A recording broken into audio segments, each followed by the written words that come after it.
So blasphemies now plague all the realm. It will only get worse if what Father said is true, as it did in Amarot. If that's our model, then shouldn't we expect the effects to grow more severe as it feeds off its own spread? As if people transforming into those monstrosities wasn't bad enough. If the flora and fauna, if the land itself turned against us. No one would survive.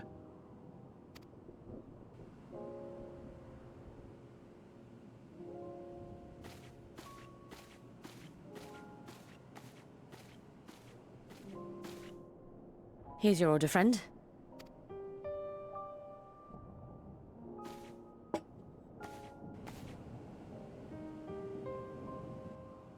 May you find comfort in these dark times.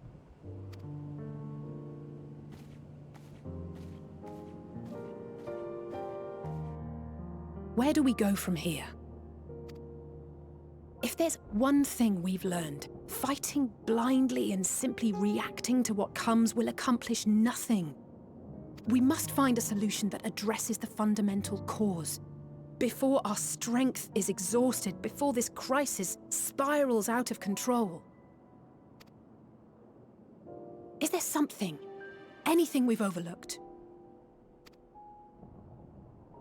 If there is an answer, Hydaelyn herself will have it. 'Twas she who bound Zodiac and forestalled the final days. Alas, we have heard naught from her since the Tower of Babel. Whether she cannot or will not speak, I can only speculate. Even the flower she gave us is no more.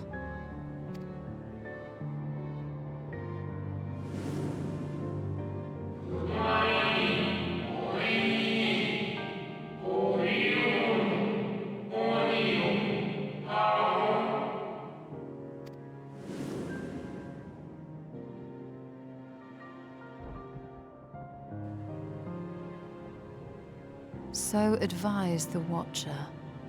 But what could be the significance of that name? It is entirely unfamiliar to me. To me as well. It meant something to the ancients, though. In our time. Most surely. Yet I do not recall a single mention of it in the records of Anida. Another dead end. And quite literally. It's not as if there are any ancients living we could go and ask. Not alive as such, but not quite dead.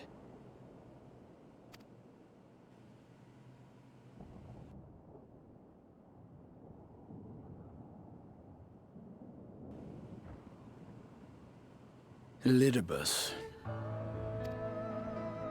I sealed him in the white aurosite of the Crystal Tower back on the first.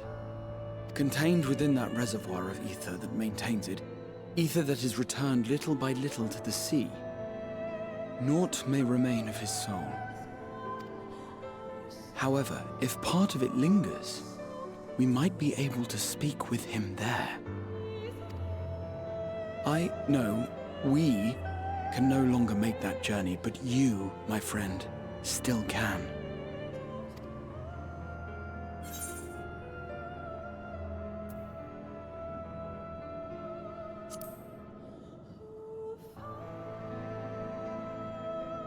Yes, we can but act and hope for the best. If nothing else, should we learn the first is safe, we'll have that much more reason to keep fighting the good fight. That said, the odds are not in our favor, to say the least. Which is why we're fortunate to have Eorzea up there on the moon, working hard to make all the necessary preparations for our departure, should it come to it. And why we have nothing to lose by staying the course till the last instant. Indeed. To the last, let us all do what we can. I will consult with Master Matoya and see if she knows of a way to reach Hydaelyn from the ethereal sea. And I will visit the nation's leaders and attempt to ascertain how far the final days have progressed elsewhere. Keep me abreast of your findings. I can seek out and slay the worst of the immediate threats, if only to slow the spread. Unease, terror, despair.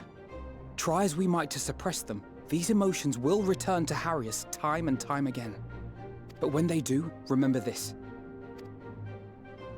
Your friends and loved ones are out there somewhere, sharing in your struggle. You are not alone.